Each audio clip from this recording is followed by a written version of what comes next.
వంచన చివరి భాగం. బార్రూమ్కి వచ్చిన అనురాధ కాస్త వాటర్ త్రాగి రిలాక్స్గా చైర్లో కూర్చుని కోటు జేబులో నుంచి కవర్ తీసి ఓపెన్ చేసింది.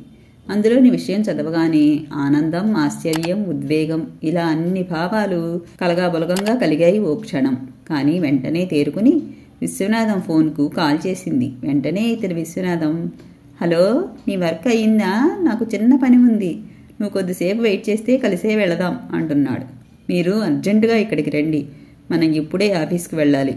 ఉన్న పని ఇంకో కొలీగ్ అడ్వకేట్కి చెప్పేసి ఇటు వచ్చేయండి అంది ఉద్వేగంతో. Are you all right? ఏమైంది అంత తొందరగా అంటున్నావు? అంటుంటే, మీరు రండి బాబు, వచ్చాక అన్ని వివరాలు విశదంగా చెబుతాను, తొందరగా వచ్చేయండి అంది. ఓకే, వస్తున్నాను అని కట్ చేశాడు. విశ్వనాథం వచ్చి కాల్ చేయగానే కోర్టు పార్కింగ్ వద్దకు వెళ్ళింది. ఇద్దరూ కలిసి ఆఫీస్కు బయలుదేరారు. నిశ్చయంగా మంచి చేయాలని అనుకున్నప్పుడు భగవంతుడు తప్పక సాయం చేస్తాడు అనుకున్నాం కదా, ఇప్పుడు అదే జరిగింది అంది అనురాధ విశ్వనాథంతో కారులో ఎక్కగానే. మిగతా విషయం ఏంటనేది ఆఫీస్కు వెళ్ళాక చెబుతాను అంది. ముఖం సంతోషంతో వెలిగిపోతోంది కాబట్టి ఏదో శుభవార్తే అనుకున్నాడు. కొద్దిసేపట్లోనే ఆఫీస్ ఛాంబర్కి వెళ్ళారు. లోపలికి వెళ్ళి కూర్చోగానే ఆ కవర్ తీసి విశ్వనాథం చేతిలో పెట్టి చదవమని ఓపెన్ చేసి చదువుతున్నాడు.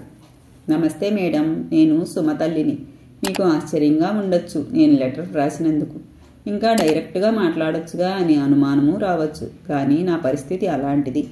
లేక కలిగిన కూతురని సుమను చాలా గారాభంగా పెంచాను. దానివల్లనేమో తను మేము చెబితే వినదు, తను అన్నది అనుకున్నదే చేస్తుంది. వాళ్ళ నాన్నకు అది అంటే వల్ల మాలిన ప్రేమ, అది ఏదంటే అదే చేస్తారు. నా మాట ఎవ్వరూ వినరు. అందుకే అది ఈ స్థితికి దిగజారింది. ఏమి చేయాలో పాలుపోక నడి సముద్రంలో ఉన్న నాకు మొన్న మీరు క్యాంటీన్లో మాట్లాడిన మాటలు ఊతమిచ్చాయి. అందుకే మీరు తప్పకుండా నాకు సాయం చేయగలరు అనిపించింది. అందువల్ల ఈ లెటర్ రాయడానికి ధైర్యం చేయగలిగాను. సుమ ఎంత మొండిది అయినా బాగా చదువుతుంది. పెద్దయ్యే కొద్దీ మొండితనం పోయి అన్నీ తెలుసుకుంటుంది అని భావించాం. కానీ అలా జరగలేదు. చక్కగా చదువుకుంది, మంచి జాబ్ వచ్చింది. ఇక పెళ్లి చేసేస్తే దాని జీవితం పూర్తిగా సెటిల్ అయిపోతుంది అని ఆనందించే లోపునే ఇలా చేసింది. తను అనంతతో పెళ్లికి ముందే ఆఫీస్ పని వల్ల బెంగళూరుకు వెళ్ళినప్పుడు షారూఖ్ అనేవాడిని ప్రేమించిందట. ఈ పెళ్లి క్యాన్సిల్ చేయమని పెళ్లి ముహూర్తం అంతా పెట్టుకున్నాక చెప్పింది. ఏం చేయాలో తోచలేదు. ముందు చెప్పడానికి తనకు అప్పటికి ఇంకా క్లారిటీ రాలేదు. అందుకే చెప్పలేదు అంది. ఆ మరునాడు వీళ్ళ నాన్న, అయితే పెళ్లి చేసుకో, నచ్చకపోతే అప్పుడు విడాకులు తీసుకోవచ్చు, నువ్వు ప్రేమించిన వాడు కూడా పెళ్ళైన వాడే కదా అన్నారు. ఆ మరునాడు వాడేం చెప్పాడో సరేనని పెళ్లి చేసుకుంది. వాళ్ళు మంచివాళ్ళు, అదే సర్దుకుంటుంది అనుకున్నాను. కానీ ఇలా ఇంటికి వచ్చి విడాకులు కోరుతూ కేసు వేయాల్సిందే, అతడు సంసారానికి పనికిరాడు అని ఏడిస్తే నిజమనుకున్నాం. కానీ అనుకోకుండా దాని మెయిల్స్ చదివాను. అప్పుడు తెలిసింది. ఒక్కసారే నా తల తిరిగిపోయింది.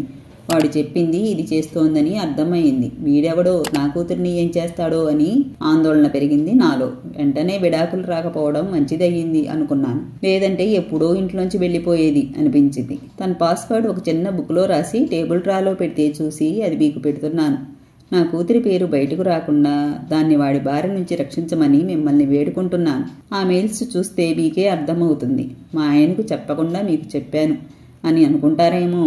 ఆయనకి కూతురు పైన గుడ్డి ప్రేమనే తప్ప ఇంకో ఆలోచనే లేదు. అందుకే మీకు చెప్పవలసి వచ్చింది. ఎలాగైనా మీరు సహాయం చేస్తారని నమ్ముతున్నాను. నన్ను మీ అమ్మలాంటి దానిగా భావించి ఈ సహాయం చేయమ్మా. అది చదివిన వెంటనే ఆవిడిచ్చిన పాస్వర్డ్తో మెయిల్ ఓపెన్ చేశారు. ఒక్కొక్క మెయిల్ చదువుతుంటే వాడు ఎంతగా ట్రాప్ చేస్తున్నాడో అనిపించింది. ఈ సుమ పిచ్చిదానిలా వాడి వెంట పడుతోంది అనుకున్నారు. కొన్ని మెయిల్స్ చదవడానికి అసహ్యంగా అనిపించింది. అలా ఉన్నాయి. వాళ్ళ రిలేషన్ ఎంతలా ఉందో అర్థమైంది. మరీ అసహ్యంగా ఉన్నవి కాకుండా పరణం కేసుకు రిలవెంట్ అయిన కొన్ని మెయిల్స్ మాత్రమే ప్రింట్ తీసుకున్నారు. మిగిలినవి అన్ని సిస్టంలోనికి కాపీ చేసుకున్నారు. ఆ తర్వాత వెంటనే ఎస్ఐ సత్యానికి కాల్ చేశాడు విశ్వనాథం. ఈ మెయిల్స్ అతని మెయిల్కి పంపి, సత్యం, నీకు కొన్ని మెయిల్స్ పంపాను, అప్పుడు ఫోటోలు పంపానుగా, వాడివే ఇవి. ఇదేదో పెద్ద వ్యవహారంగా ఉందని నా అనుమానం. ఎంత తొందరగా వీలైతే అంత తొందరగా ఇన్వెస్టిగేట్ చేసి ఈ అమ్మాయి సుమను, ఆమె లాంటి వాళ్లను రక్షించాలి. నువ్వు ఎలా డీల్ చేస్తావో నీ ఇష్టం. సుమ పేరు ఎట్టి పరిస్థితుల్లో ఎక్కడా బయటికి రావద్దు, జాగ్రత్తగా డీల్ చెయ్యి అని చెప్పి పెట్టేశాడు. ఆ తర్వాత వాయిదాలో ఈమెయిల్స్, ఫోటోలు, మొదట్లో దొరికిన రేటింగ్ కార్డ్ అన్నీ సాక్ష్యంగా ఫైల్ చేశారు. ఆ తర్వాత వాయిదాల్లో వాదప్రతివాదనల అనంతరం ఈ సాక్ష్యాల ఆధారంగా చెడు ఉద్దేశంతో కేసు వేసినట్లుగా భావించి భరణం ఇవ్వక్కర్లేదు అని కోర్టు తీర్పు చెప్పింది. క్రిమినల్ కేసు కూడా కొట్టివేయబడింది. పరందామయ్య దంపతులు ఆనందంతో తమ కృతజ్ఞతలు తెలుపుకున్నారు.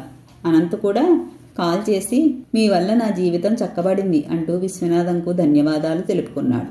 ఎస్ఐ సత్యం తను చేసిన సీక్రెట్ ఇన్వెస్టిగేషన్లో షారూక్, రాజు, డేవిడ్, గని అనేవాళ్లు ఒక ముఠాగా ఏర్పడి ఆడవాళ్లను ట్రాప్ చేసి ముంబై రెడ్ లైట్ ఏరియాకో దుబాయ్కో అమ్మి సొమ్ము చేసుకుని జల్సా చేస్తుంటారని సాక్ష్యాధారాలతో తెలిసింది. షారుఖ్ అనేవాడు ఒక చిన్న బట్టల వ్యాపారి కొడుకు. షారుఖ్ కాకుండా ఇంకా పిల్లలు ఉన్నారు. కానీ తండ్రి ఊరూరా తిరుగుతూ చీరలు అమ్మేవాడు. తమ దాంట్లో తప్పు లేదని ఇంకా 3 కాపురాలు పెట్టుకున్నాడు. ఎవరు గట్టిగా అడిగితే వాళ్లకు డబ్బు ఇచ్చేవాడు. షారుఖ్ తల్లి నెమ్మదస్తురాలు. భర్తను ఏమీ అనలేక తనకు తెలిసిన టైలరింగ్ పని చేస్తూ కుటుంబాన్ని పోషిస్తూ వచ్చేది. ఎప్పుడూ బాధపడుతుండేది. తండ్రిని గురించి డబ్బులు ఇచ్చి పోషించట్లేదని మాత్రమే అర్థం చేసుకున్నాడు. తండ్రి జల్సాలు చూసిన షారుఖ్ ఆడది అంటే ఆనందించే వస్తువు అనే భావన పెట్టుకున్నాడు. దానికి తోడు అతనికి అటువంటి ఆడవాళ్లే పరిచయం కావడంతో తన తల్లి తప్ప అందరూ ఆడవాళ్లు అలాంటి వారే అనే భావన బలపడింది. అటువంటి సందర్భంలో తమ వీధిలో ఉన్న నూరి పరిచయం అయ్యింది. అలాంటి పరిస్థితిలోనే ఉన్న నూరిని నిఖా చేసుకుని కాపురం పెట్టాడు. ఆటో నడపటం లాంటి పనులు చేశాడు మొదట్లో. అప్పుడే డేవిడ్, ఘని పరిచయం అయ్యారు. వాళ్లు కూడా తల్లిదండ్రుల మాటలు వినకుండా ఆవారాగా తిరుగుతూ ఈజీ మనీ ఎలా సంపాదించాలి అనే ఆలోచనలో ఉన్నారు. అప్పుడు ఈ గ్యాంగ్ ఆలోచించింది, ఆడవాళ్ళని ట్రాప్ చేసి వీడియోలు తీసి అమ్ముకోవాలి. ఏమైనా చేస్తారనిపిస్తే రెడ్ లైట్ ఏరియాకు అమ్మేయాలి అని అనుకున్నారు. ఆడవాళ్లు డబ్బు కోసం ఏమైనా చేస్తారు అనుకుని అలాంటి వాళ్లను వాడుకుని క్యాష్ చేసుకోవడం తప్పు కాదు అని షారుఖ్ భావన. అలా సంపాదించిన డబ్బుతో తాగడం, పబ్కి వెళ్లడం, జల్సా చేయడం చేసేవారు. అక్కడే వాళ్లకు రాజు పరిచయం అయ్యాడు. రాజు తల్లిదండ్రులకు ఒక్కడే కొడుకు. రాజు తండ్రి ఒక గవర్నమెంట్ ఉద్యోగి కాగా తల్లి మహిళా సంఘంలో కీలక స్థానంలో ఉన్న మహిళ. టీవీల్లో భేటీకి, నారీజన ఉద్ధరణకు కంకణం కట్టుకుని వెళుతూ ఉంటుంది. ఇంట్లో రాజు ఒక్కడే ఉండేవాడు. రాజు నానమ్మ, తాతయ్యలను చిన్నప్పుడు చూశారు. తర్వాత ఎటు వెళ్లారో అర్థం కాలేదు రాజుకి. రాజు తాతయ్య ఒక రైతు. ఊళ్ళోని ఆయన పొలాలు, ఇల్లు అన్నీ అమ్మించేయించి తెచ్చి కొన్నాళ్ళు ఇంట్లో పెట్టుకుని తర్వాత ఎక్కడో వృద్ధాశ్రమంలో పడేశాడు రాజు తండ్రి. మొదట్లో ఏడ్చాడు రాజు. కానీ రాజుకి అడ్రస్ తెలియనివ్వలేదు. తండ్రి అక్రమార్జన కార్యక్రమంలో లీనమై ఉంటే పేరు కోసం తల్లి దినజనోద్ధరణ చేసినట్లుగా టీవీలో బిజీ. పట్టించుకునేవాళ్ళు లేక, చదువుపై శ్రద్ధ లేక వ్యసనాలకు అలవాటు పడ్డాడు. ఉన్న డబ్బు ఖర్చు పెడుతూ పబ్బుల్లో ఎంజాయ్ చేస్తూ ఉండగా ఈ గ్యాంగ్ పరిచయం అయ్యింది. కొత్త రుచులు చూడవచ్చు అని వాళ్ళు చెప్పింది నమ్మి వాళ్లల్లో చేరిపోయాడు. వీళ్ళు కలిసి చేసిన నేరాలకు, ఘోరాలకు లెక్కే లేదు. ఇప్పుడు పాపం పండి పోలీసులకు చిక్కిపోయారు. వెంటనే సత్యం టీం వాళ్లను అరెస్ట్ చేసి జైల్లో పడేశారు. వాళ్ళు చేసిన నేరాలు, ఘోరాలు రుజువయ్యాక వాళ్లకు జీవిత ఖైదు పడింది. సుమ పేరు బయటకు రాకుండా జాగ్రత్త పడ్డారు. సత్యం నోట షారూఖ్ కథ విన్న అనురాధకు లాలో చదివిన చోటారాజన్ కేసు గుర్తుకు వచ్చింది. చోటారాజన్ ఒక ఆటోవాడు. ఒక వేశ్య వల్ల తన కుటుంబం నాశనం అయ్యిందని చాలామంది వేశ్యలను చంపాడు. చివరకు నేరం రుజువయ్యి జైలు శిక్ష అనుభవించాడు. తల్లిదండ్రులు సరిగా లేకపోతే ఇలాంటి వాళ్ళు తయారవుతారు అనుకుంది. కేసు సుఖాంతం అయినందుకు అమ్మయ్య అనుకున్నారు విశ్వనాథం దంపతులు. సుమ రక్షింపబడినందుకు సుమతల్లి మనసులోనే విశ్వనాథం దంపతులను తలుచుకుని ధన్యవాదాలు తెలుపుకుంది. ఓ రోజు కోర్టులో సుమతండ్రి కనిపించాడు అనురాధకి. డబ్బు కోసం కూతురు జీవితం ఇలా చేస్తారా ఎవరైనా? ఏం తండ్రి మీరు అంది ఆయనతో. మీరు బాగు చేశారు కదమ్మా అన్నాడు ఆయన. ఆశ్చర్యపోవడం అనురాధవంతయింది. అది చూసి ఆయన తిరిగి ఇలా అన్నాడు, మా ఆవిడ లెటర్ ఇచ్చింది కదా మీకు, నేను చూశాను. కానీ మిన్నకుండిపోయాను. ఎందుకో తెలుసా? మీపై నమ్మకంతో. నిజంగా నేను గుడ్డి ప్రేమ కలిగిన తండ్రినే అమ్మా. కానీ మొదట్లో అలా అంటే తను పెళ్లి చేసుకుని సర్దుకుపోతుంది అనుకున్నాను. కానీ అలా జరగలేదు.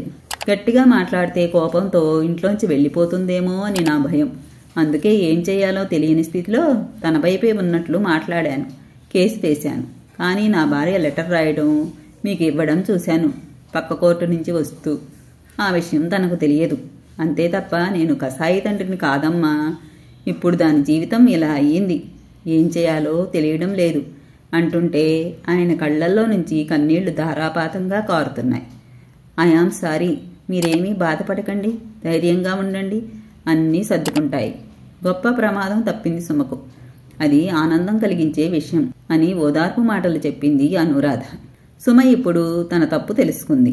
శరణ్యతో స్నేహం మళ్లీ కొనసాగింది. ఆ తర్వాత కొన్ని నెలలకు శరణ్య చుట్టాల్లో ఒక అబ్బాయి విషయం తెలుసుకుని మరీ సుమను పెళ్లి చేసుకోవడానికి ముందుకు వచ్చాడు. అతని భార్య యాక్సిడెంట్లో చనిపోయింది. చిన్న పాప ఉంది. మారిన సుమ ఆ పెళ్లికి అంగీకరించింది. సింపుల్గా పెళ్లి జరిగిపోయింది. సుమ తల్లిదండ్రులు ఆనందించారు. అలా వంచన చేయాలని చూసిన సుమ తనే వంచబడింది. కానీ ఆవిడ తల్లి వల్ల పెను ప్రమాదం నుంచి తప్పించుకుంది. ఈ కథ ఇంతటితో సమాప్తమండి. సుమలాంటి వాళ్ళు మీకు మీ చుట్టుపక్కల ఎక్కడో ఒక చోట కనిపిస్తూనే ఉంటారు. అప్పుడు అలాంటి వారిని మార్చడానికి మనకు తోచిన విధంగా 4 మంచి మాటలు చెప్పడం, మన చేతుల్లో ఉన్నంత సాయం చేయడం వల్ల వాళ్లకు మంచి జరిగితే ఎంతో ఆత్మసంతృప్తి కలుగుతుంది. అందరూ సోనుసూద్ల డబ్బు సాయమే చేయక్కర్లేదు. మన పరిధిలో మనం ఒకరికి మంచి చేయడం వల్ల మనకు అవసరం వచ్చినప్పుడు మరో రూపంలో సాయం అందుతుంది. ఈ కథ ఇంతటితో సమాప్తమండి. తిరిగి మరో మంచి కథతో మళ్ళీ కలుద్దాం. నా కథలు కానీ మీకు నచ్చినట్లయితే నా ఛానల్ను తప్పకుండా సబ్స్క్రైబ్ చేసుకోండి.